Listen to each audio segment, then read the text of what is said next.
Sakita karo ulun ki mung jeneng ulun. Lah nggih. Kula nggih ngertos. Iya ning kita ora sah nganggo. Wah wis ditukokke kok ora dienggo. Aja ngono Bagong aja gawe bingung ulun ya Bagong. Ya wis ngono kuwi wae ya. Ah nek ngono malah jelas. Bu kula ngaturaken bekti kula kunjuk. Ah iya nala gareng ulun tampa. Bu kula ngaturaken bekti kula kunjuk. Ya Petruk ulun tampa pangestu ulun tampanono ya Petruk. Kula pun dinggo jimat paripe gayane ing kasantosan. Wonten menapa kita rawuh wonten ing ngarsa ulun Bu Kulun? Ben mengke wae ngono. Aku cah cerdas e. Ha iya. Bener ta? Bener wis.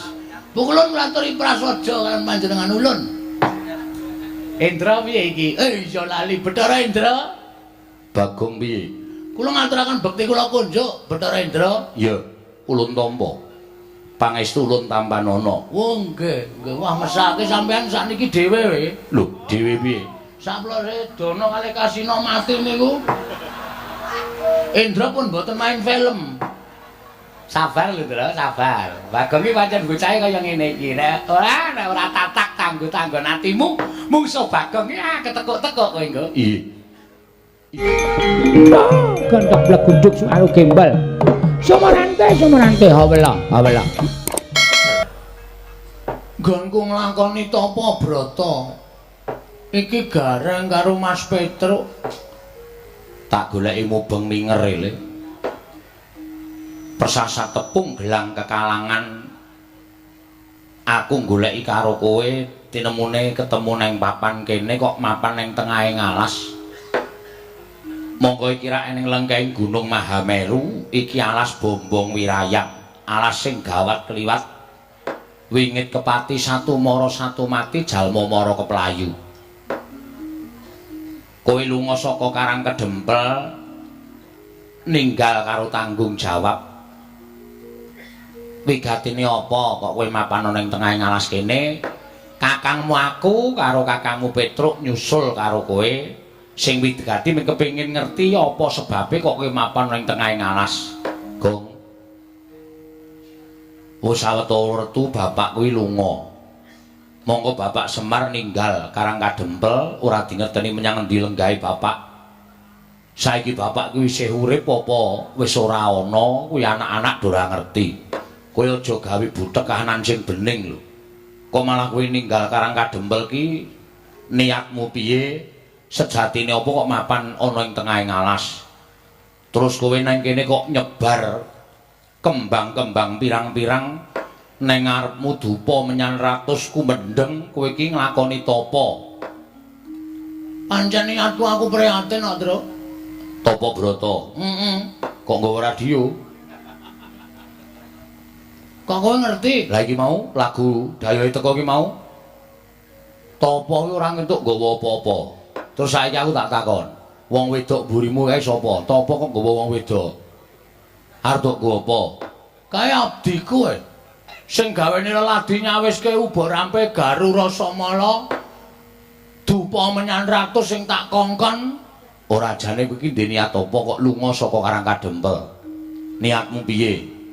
Monggo Karang Kadempel iki lagi peteng kok malah kowe lunga saka Karang Kadempel iki sirmu piye? Monggo bapak ya lunga. Wis kowe omong karo kakangmu Gareng karo aku. Nek niat kowe arep gawe saya peteng kanan Karang Kadempel, kowe kandha wae. Nek kowe duwe gegayuhan liyane merga kowe lunga saka Karang Kadempel, kowe omong. Aku karo Gareng kuwi kakangmu mesti bakal bantu karo kowe. Kowe nang kene ngopo lan karepmu piye aku tak takon karo kowe. Tru? Aku pancen lunga saka Karang Kadempel aku kisruh gagas bapak. Bapak lunga kok malah kowe ora neng omah ki rak ya kleru to. Mergo aku wis bunek tenan gagas Semar. Wis ana 3 sasi iki Semar lunga saka Karang Kadempel.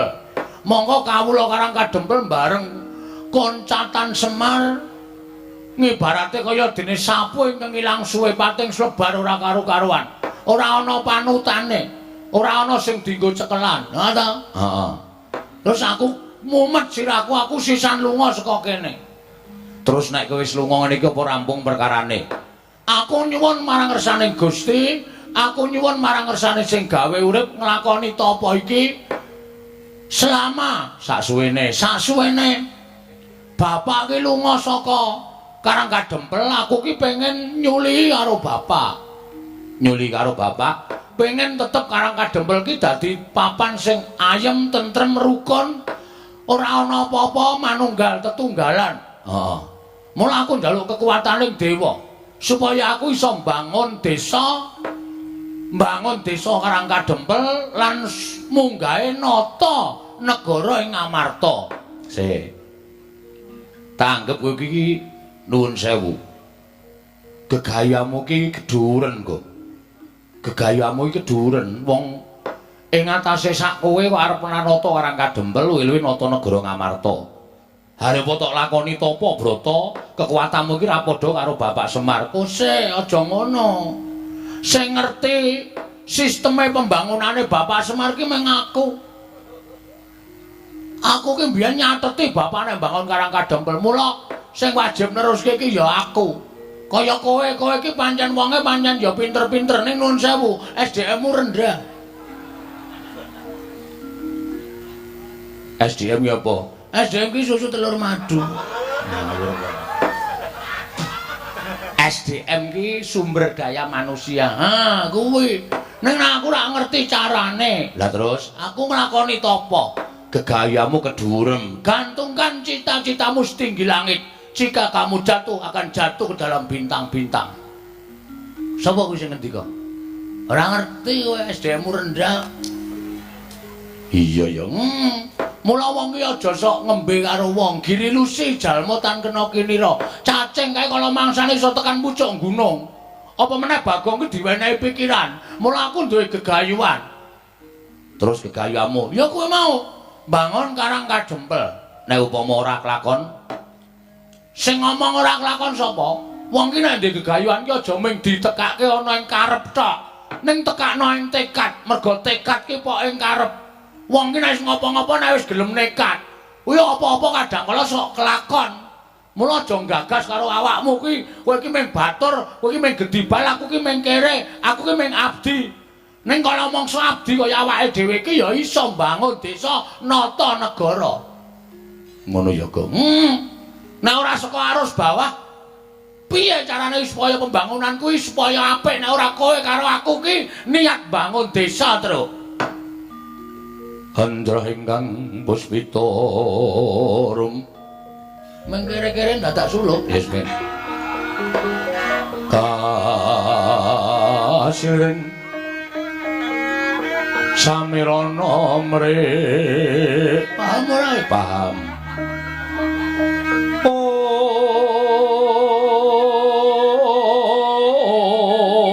mula tare wangene iki niatku apik, Tru. Heeh. Sekar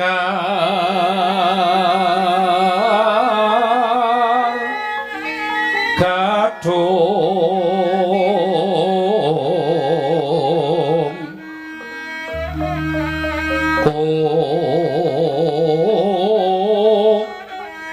ngas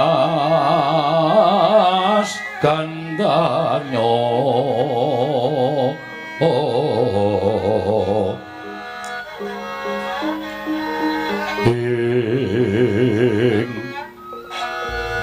maweh raras retnaning driya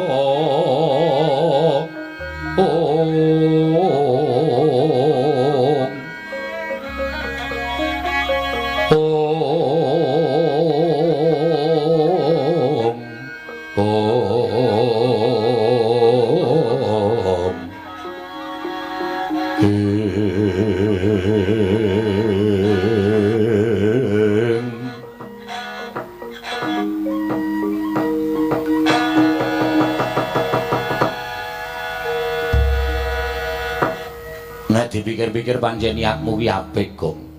Ning nuwun sewu, iki Karangkadempel ki ana masalah. Masalahe bapak lunga saka Karangkadempel. Mongko ora ana baban sing ngondo ingkang sumendhe, banon sing tinumpuk, ora ana kawula Karangkadempel sing dipamiti karo bapak. Heeh. Lah kok kowe malah lunga. Kowe rak saya padha karo kowe ngringkihke karo kahanan Karangkadempel to. Aku ora wis omong to, Reng. Lungaku ki ora nuruti karo pribadiku dhewe ya ora. Aku ki ora seneng-seneng. Aku ki ora ropian-ropian. Ning aku ki niat mrehatenke kahanan Karang Kadempel. Terus sirmu piye? Sing tok gayuh apa? Pokoke aku arep nyuwun idi palilahe para Jawata, nggonku bakal mbangun desa nata negara. Oh, ngono. Lah mbok munggah ana ing Kayangan. Nek ngerti dalane wingi-wingi aku munggah. Nang aku ora ngerti dalane iki liwat endi. Jare kudu menek Ondorante. Heeh, nek munggah Kayangan ki munggah Ondorante mengko tekan Repat Kepanasan.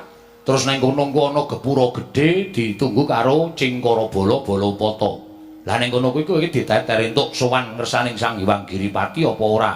Nek ora entuk reget awakmu ora suci, kowe disingkirke karo Cingkarabala Balapata. Ning nek resik lahir batinmu kowe iso sowan ngersaning Sang Manikmaya ya diwaning para dewa. Nah kuwi sing sulit. Mula aku kangelan nek kudu menek Ondorante. Heeh.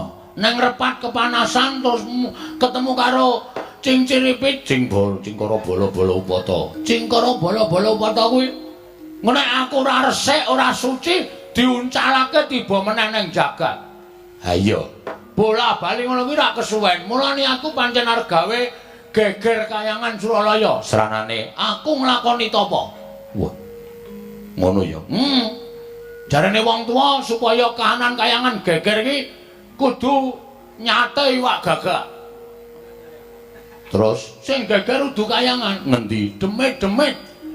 Bubar ora karo-karuan, Tru. Wong kowe iki ora ngerti carane tapa, dadak nglakoni tapa. Ngene wae, Le.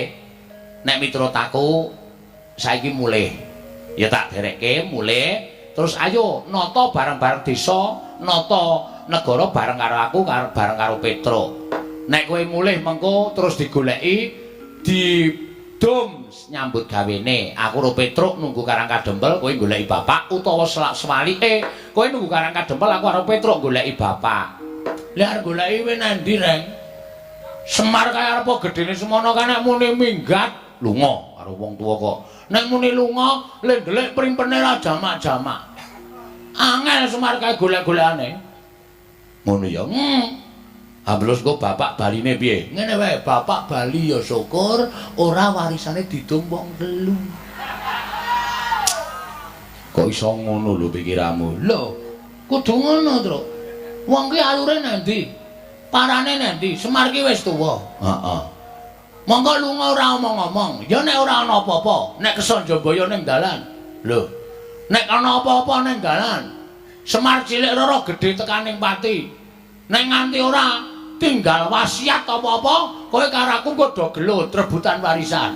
Mula sing adil wae, aku gelem mulih ning ya ngono kuwi. Gah, kuwi jenengane ngame-ame patine wong tuwa. Ngono kuwi dosa kok. Ora apik, tapamu ora ketrima.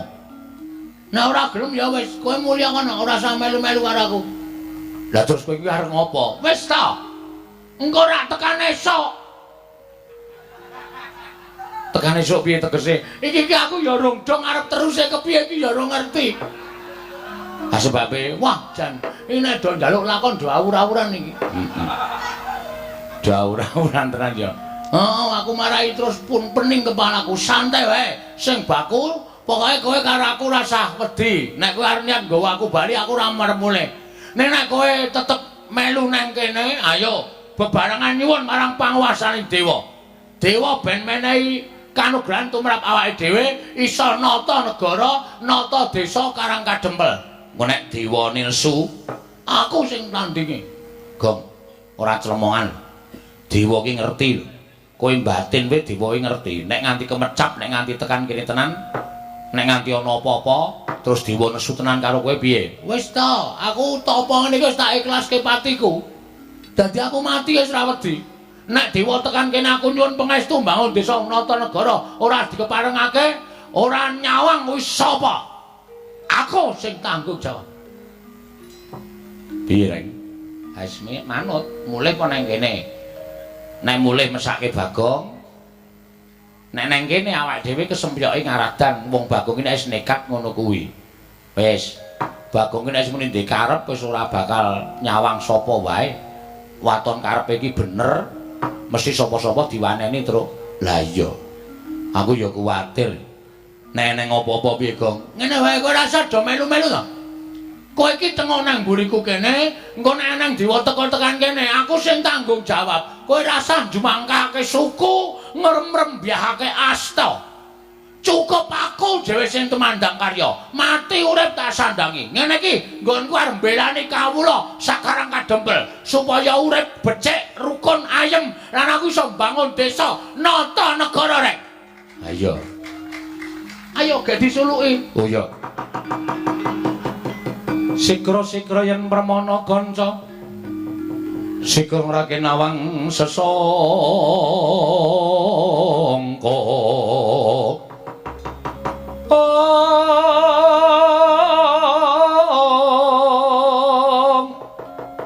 Nalin trombek marwa sing sang katriku mulung mangrempak ing wadya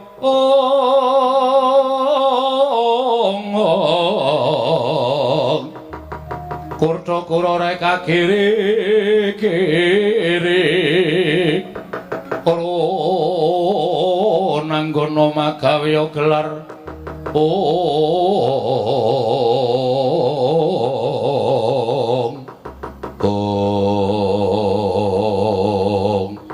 dereng ngantos paripurna sami mbawacana kasaru nalika semanten ndara dasih parantamaning penggalih Lurah Bagong ngraosi para Jawata ingkang honyang Madyapada nggih utusan Sang Hyang Jagat Giri Pratingkah Dewa ing sithik pangudal-udal Sang Hyang Pikula Narada miwah Sang Hyang Pukulun Bathara Indra tumiyup saking dirgantara merpekung yaning sangya para panakawan.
Iki kok malah salah alamat.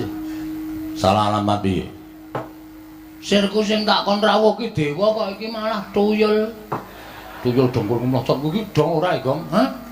Kuwi Sang Hyang Pikulun Bathara Antarada. Wah, dewa lho. Dewa lungguh ngisor.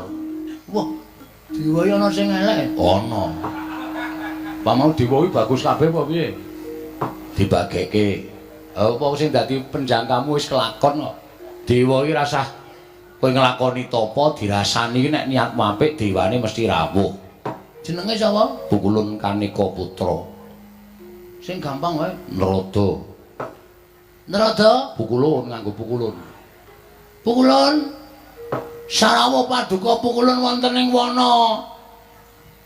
Bombong wirayang mriki Pukulun Bathara Antarada kula ngaturaken sembah pambekti kula konjuk Pukulun. Kencang warudayang lak-lak wong. Kok malah ngendang terus? Ora. Sebutane ngono kuwi. Lah jan musuh Bagong iki nek ora tatak atine mesti rontok mau-mau. Pak Pong iki sebutane dewa, sebutane Pukulun Bathara Antarada. Wah, kula ngerti tak tunda ngene. Iya, Bagong, slamet tekaku ning Sambikala. Kita ngaturke bekti ulun tapa pangestu ulun tampan ana. Kula pun ulun ya, Mas. Ulun ki Wah iki angel rek iki nek ndelok iki nek SDM rendah ning dhek sing SDM rendah dhewe. Ulun ki aku. Wo, kowe ulun, ha Petro? Lho, aku ya ulun. Wo, kowe rombongan ulun. Berarti kowe karo iki padha sak geng. Ora. Ulun ki aku, kowe iki kita. Oh, kita iki ora akeh. Ora, Ming siji to? ming siji. Nah nggih Bu Kulun. Kula tampi akarya bombong raos sing manah ulun. Andadosaken suka marwata suta raos sing manah ulun. Dipun sekecaken lenggah kita. Kusik. Sing nganggo basa kita karo ulun ki mung jeneng ulun. Lah nggih. Kula nggih ngertos. Iya ning kita ora sah nganggo. Wah, wis ditukokke kok ora dienggo. Aja ngono, Bagong, aja gawe bingung ulun ya, Bagong. Ya wis ngono kuwi wae ya. Ah, nek ngono malah jelas. Bu kula ngaturaken bekti kula kunjuk. Iya, nala gareng ulun tampa. Bu kula ngaturaken bekti kula kunjuk. Ya, Petruk ulun tampa pangestu ulun tampanono ya, Petruk. Kula pundi nggo jimat paripe dayanan ing kasantosan. Wonten menapa kita rawuh wonten ing ngarsa ulun, Bu Kulun? Ben mengke wae ngono. Aku cah cerdas e. Ha iya. Bener to? Bener wis. Bu Kulun ngaturi prasaja kalian panjenengan ulun. Indra piye iki? Iya lali Bathara Indra.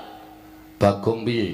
Kula ngaturaken bekti kula kunjuk Bathara Indra. Ya, ulun tampa. Pangestu ulun tampanana. Oh nggih. Wah mesake sampean sakniki dhewe we. Lho, dhewe piye? Saplose dono kali kasino mati niku. Indra pun mboten main film.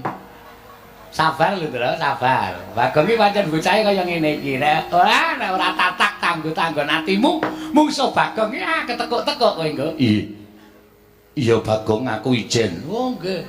Damel grup meleh. Ora. Wis ora, Bagong. Wah nggih sampun. Kita atur bekti ulun tampa pangestu ulun tampanana. Kula pundi enggo jimat paripe dayanan ing kasantosan. Wonten wigaton menapa pukulan Bathara Trada panjenengan kita pukulan rawuh wonten ing wana merpeki anggen kula nglakoni tapa brata semedi maladining. Ha iki ngene Bagong. Nggih pripun? Prapta ulun kuwi ora saka pikajengan utawa saka karsa ulun pribadi kuwi ora.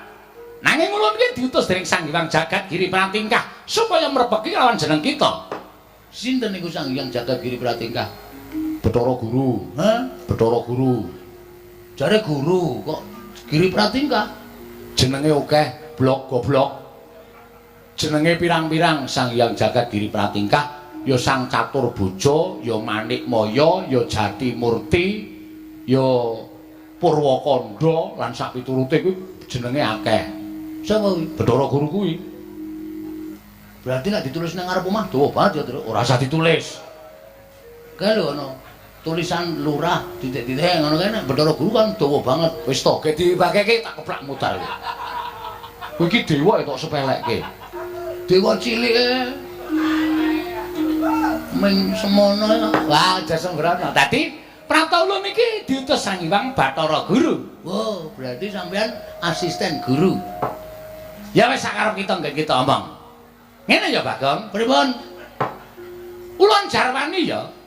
Saploke kita nglakoni tapa ana ing telenging wana iki, ngerti ya? Yen to kayangan kuwi ora tentrem. Lho. Sebabe Kaperbawan kelawan jeneng kita nggone nglakoni tapa brata ning telenging wana wasa. Wekasan kayangan dadake gara-gara. Gara-gara itu manduk ning kayangan wekasan dadake para dewa, para dewi padha nungsang kuyang gudel bingung. Laku jantrane merga ora kuat nampa hawa panas ingkang timbul saka nggon kita laku tapa brata. Mula tulisan Hyang Jagat Giri Pratingkah utusan karo panjenengan ulun tedhak ana ing Madyapada merpeki kelawan jeneng kita Kulup Bagong. Ing atase jejering kita ki mung Panakawan, mung batur, mung kawula cilik nanging bareng Sekung Subrata nglakoni tapa brata. Wah, lah kok gedhe dayane. wah nggih. Nggih pukulun. Lajeng keparengipun pukulun Bathara Guru utusan kalih pukulun Bathara Trada rawuh wonten ing wana keparengipun Bathara Guru kados pundi? Ha iki ngene, kita didhawuhi supaya leren nggone tapa. aja nglakoni tapa ana ing lengkeng gunung Mahameru iki lan ana ing tengahing wana Bombong Wirayang. Dawing Hyang Pilun Bathara Guru, kita kinen bali marang Karang Kadempel. Kita kinen bali marang Karang Kadempel. Kula, iya. Saniki Dina iki uga kita kudu bali nang Karang Kadempel. Merga nganti kita terusake nggon kita tapa, wah kayangan ki morak-marik merga saka daya kita nggon kita tapa. kula ya gumul lho, ing atase kula niki mung kawula nglakoni tapa brata, mongko nek kula tapa ya ora pati serius. Kula niku tapa ya sok mangan kacang, ya sok mangan kuaci, nek kira-kira ngelih ya golek bedolan tela. Lah kok iso dadi geger kayangane niku nek mboten kebangetan dewane ora mboten mungkin to. Lho kok kebangetan dewane piye? Lah ngene, mung sak kula tapa kok kayangan dadi geger. Lah kita ki jane tapa ki sedya kita apa to? Apa gunane dewa kok ora ngerti atine menungso? Gong. Sabar kuwi ngapa to? Meneng kok. Nek cah cilik ngene ora getak-getak. Tuman wae yaene kok klitian. Sesuk sekolah kok laene malah dadi wayang barang. Wah, jane iku ki nek ora jembar atine wis kawake bocah iki. Rabekno. Lho. Malah kon rabekke ora. Kita apa ki janjane sedya kita apa ulun tak takon. Lah kula niku dewa mboten ngertos. Ulun ngerti, ning kula kepengin nyuwun prisa lan jeneng kita. Yen ulun ngerti kok ulun batangake dhewe iki tegese ulun kok ngasake marang diri ulun pribadi. Oh, ngoten. Jelase ngoten. Oke, ora masalah. Kula niku tapa niku nggadahi gegayuhan kepengin bangun desa nata negara. Paham? Ya. Sak banjure, Mpun ming niku. ora, kita aja ningetake. Kita aja ndelikke. Kita duwe gegayuhan liyane. Sing luwih wigati Karang Kadempel niku kelangan Semar. Semar bapak kula. Niku lunga. Lunga tanpa ninggal layang napa tanpa pamit kali anak-anak. Kawula ditinggal. Nah, saniki kula tak wangsul. Kula tak bali ora masalah. Ning kula tak takon karo sampeyan, Semar teng pundi? Nek dewa ora nuduhke teng pundi dununge Semar, alah dhewe sampeyan dadi otak plotroke katoke. Hei. Sembrana ora karo dewa kok sapenake dhewe. Ya men ora digetak ngono ndak? Kalah getakan sik aku. Kudu tak getak sik. Bapak teng pundi? Lah nek kita takon Semar menyang endi kuwi ulun ora ngerti. Nah, gunane apa dadi dewa? Kenapa ndak takon aku bali bareng? Ora ana gunane wis sampean dadi dewa, ngakon Bagong bali saka wana Bombong Wirayang. Nek sampean tak takoni Semar ning endi, kok sampean ora ngerti. Lah ulun ki ora ngerti tenan. Ha gunane apa dadi dewa? Wah, waduh, modar iki. Indra piye? Indra aja ditakoni lagar syuting, ya Indra. Den Bagong ki nek karo wong sapa rumangsaku ki Bagong karo sapa ora kuwalat. Bagonge waton ledan ngono kuwi dadi apa-apa ki tawar. Apa kok mung dewa daratane tak uyuhe ora apa-apa kok. Mung dewa. Santen aku. Pun mang takon. Kok mang takon, mang wangsuli. Bapak nendi? Wah, trondolo tenan iki. Lah iki ana dewa kok kerepotan. Ora repot ning takon sak nyatane. Nek sampeyan iso ngandhake Bapak, Bagong, Bapak neng kene. Sampeyan mang terus nyerlok kula. Lho. Dewa kok Sherlock. Modern kok dewa ora ndek HP nggo ngopo? Oh iya. Kula paranane Bapak ulus Bapak ayo kondur. Ayo nata desa mbangun negara. Karo aku Pak ning aja lunga, Bapak kagol perkara apa? Mengko nek Bapak gelem kondur kula ya tak bali. Nek kula bali Bapak ora ana niku teng atine sedih. Ngopo, Gong? Mangan kewan nih. Ora apa-apa dilek wae. Ora apa-apa dilek. Antes yang lho, aku bareng kok dinesoni ora. Ngoten, kula tak wangsul, tak bareng karo Bapak. Nek dewa ora nduduhke Bapak, mbok sampeyan gruduk wana Bombong Wirayang. Sak dewane kon teko kabeh nang kene. Bagong ora bakal mingset sejangka. Lho, nek ngono tegese kowe wani karo dewa. Lho, wis bengok-bengokke mau kok dikira ora wani iki piye iki? Iki genah wis wani kaya ngene iki. Wah.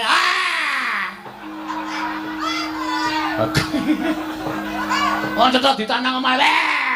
Papa pong ngono kowe. Papa bu bang. Awakku mun kaya dadi ora kuwalat ngono lho. Ah, cilaka tenan nek carane kaya ngene iki, Jan.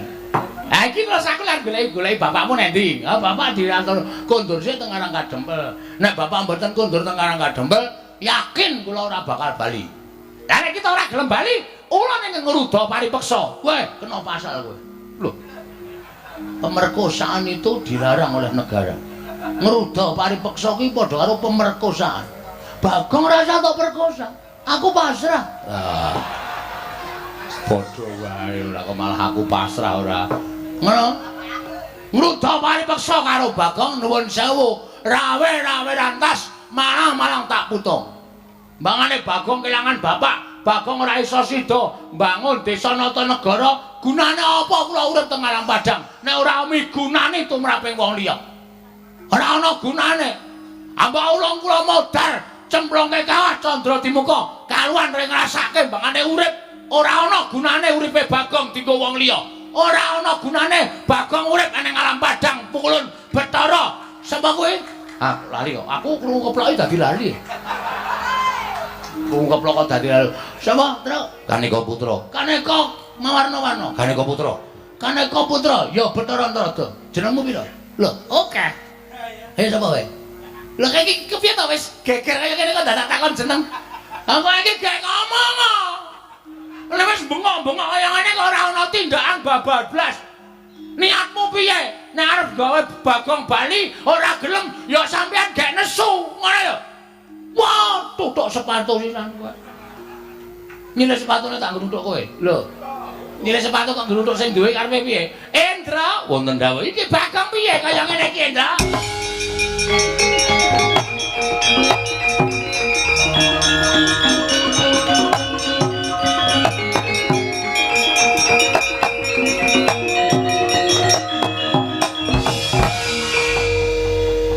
Menungso ora tatanan parusmaning jajaran sukertane baone iblis lan Bagong. Nun.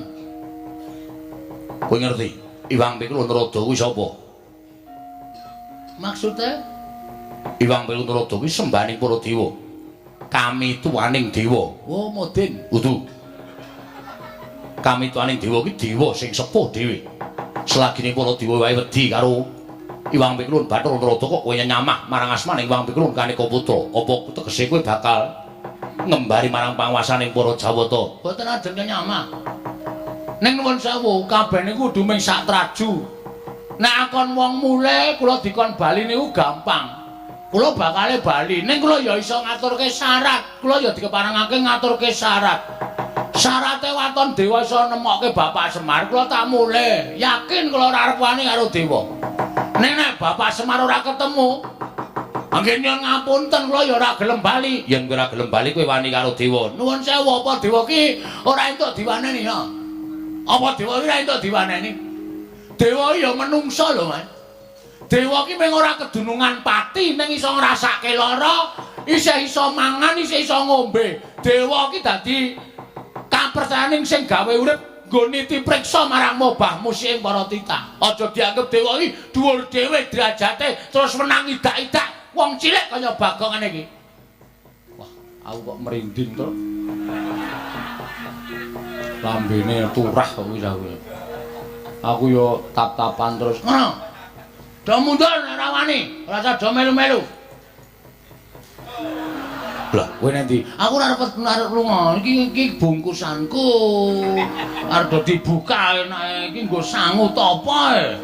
Topo kok nggo panganan ana molen barang. Ngelih ora. Ora dipangan lho, ora. Ayo teruske. Lho. Iki rumangsaku aku malah bingung musuh Bagong. Pancen tak gawe bingung. Terus karep sampean pripun? Yen ngono kowe ora gelem bali. Mboten. Yen ngono kowe wani karo dewa. Mboten ajeng wani. Ning kudu dewa ya iso nuruti karepe Bagong. Ora mung kudu karepe sampean sing dituruti. Niku kudune ora adil. Sampean iku piais nang dhuwur, lenggah nang dhuwur. Sampean ya iso kudu nuruti kawula cilik kaya kula. Kula tak nuruti karepan sampean. Niku jenenge imbang. Ora sampean tok sing dituruti, ning sampean ra nuruti karepe kawula cilik niku mboten apik, niku ora iso manunggal. Pinter tenan kowe. Ayo apa kowe? Plembungke sisan kowe. Dewa karo diplembungke ora kecekel dope. Goleki ye. Aja. Ngerti aku dope padake. Angger cah semono ki dope mesti cilik. Wes ngonten niku adile. Saiki ngene, kowe gelem bali apa ora? Mboten. Kula gelem bali nek Semar ya bareng bali nang Karangkadempel.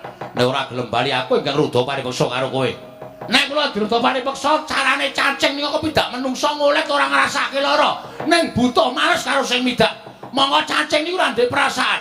Nek sampeyan ajeng mula sara karo Bagong, kula menungso. Kula niku titah dimenehi perasaan. Nek nganti kula ngrasake lara, nek kula males karo sampeyan, sampeyan aja lara ati. Metu njaba. Piye? Metu njaba. Piye kowe? Dewa kok ora tanggung jawab. Mulane aman-aman bae wong tok-tokke njaba. Kaya ngono kok dewa lho, agi aku ora metu njaba. Kowe dewa metu njaba. Sendra metu iki rasa dadakoke gunung tak gunung. Ora minggat larak, dewa mau medal kula nututi karo sampeyan, Pak.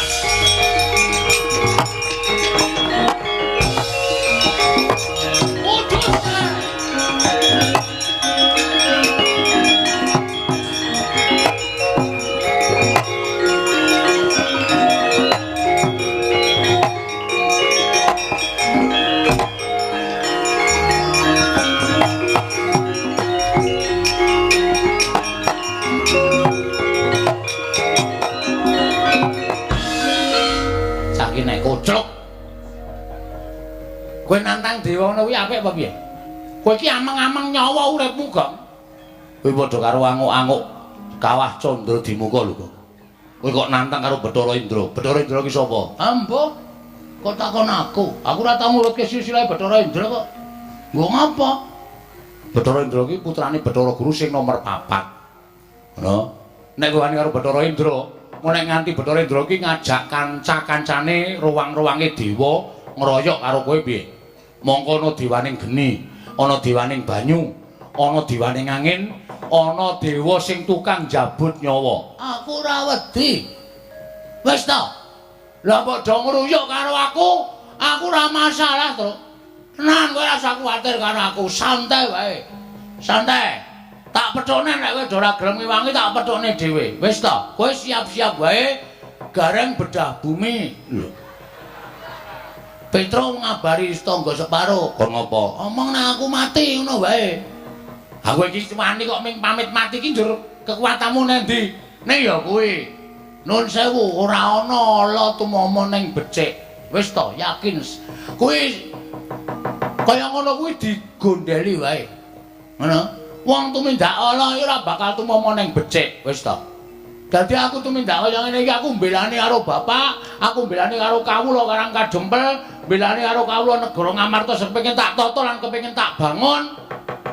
Mula tak anggap niatku ki apik. Nek dewa mudhun ngagro-agro kekarepane Bagong ki padha karo dewane sing arep wisruh karo aku. Lah saiki mung kari gumantung lehmu nintingi sing bener sapa sing luput sapa. Kowe saiki wong tuwa iso milahke. Nek sing tok arani bener aku ora usah kuwatir, bener ki ora bakal kalah. Ya sakarepmu ning aku ora ngewangi. Aku ora butuh tok ewangi kok. Kowe iki ora ndek kekuatan kok. Wis tanganmu ceko, sikilmu becik, matamu kira, matamu kuwi. Nek kakane kok matane kira ora. Ora. Kowe iki ngewangi lho ora ana apa jenenge apa undhakane apa-apa. Lah nek Petro kuwi ngewangi karo ora iki aku rumangsa ana kekurangane. Kowe ngewangi ra, Tru? Aku wedi karo dewa kok. Hah? Kowe aku wedi karo dewa. Alah dene le gagah. Wani ngeplaki sirahe bojone. Nek karo wong padha-padha lanang kok ora wani. Kok ngono kok. Walah. Ana tuku daster kono. Gek rok-rokan wae ngono. Karo dewa kok ora wani. Kowe wani apa, Gong? Sing tak wedeni apane? Terus iki piye? Tak pethoke, ora usah kuwatir. Kowe do ngasuh kono. Ya. Ngasuh ya? Ya. Engko nek kowe mati, aku gotong nggo bali. oh iya. Ngono wae pakaryanmu.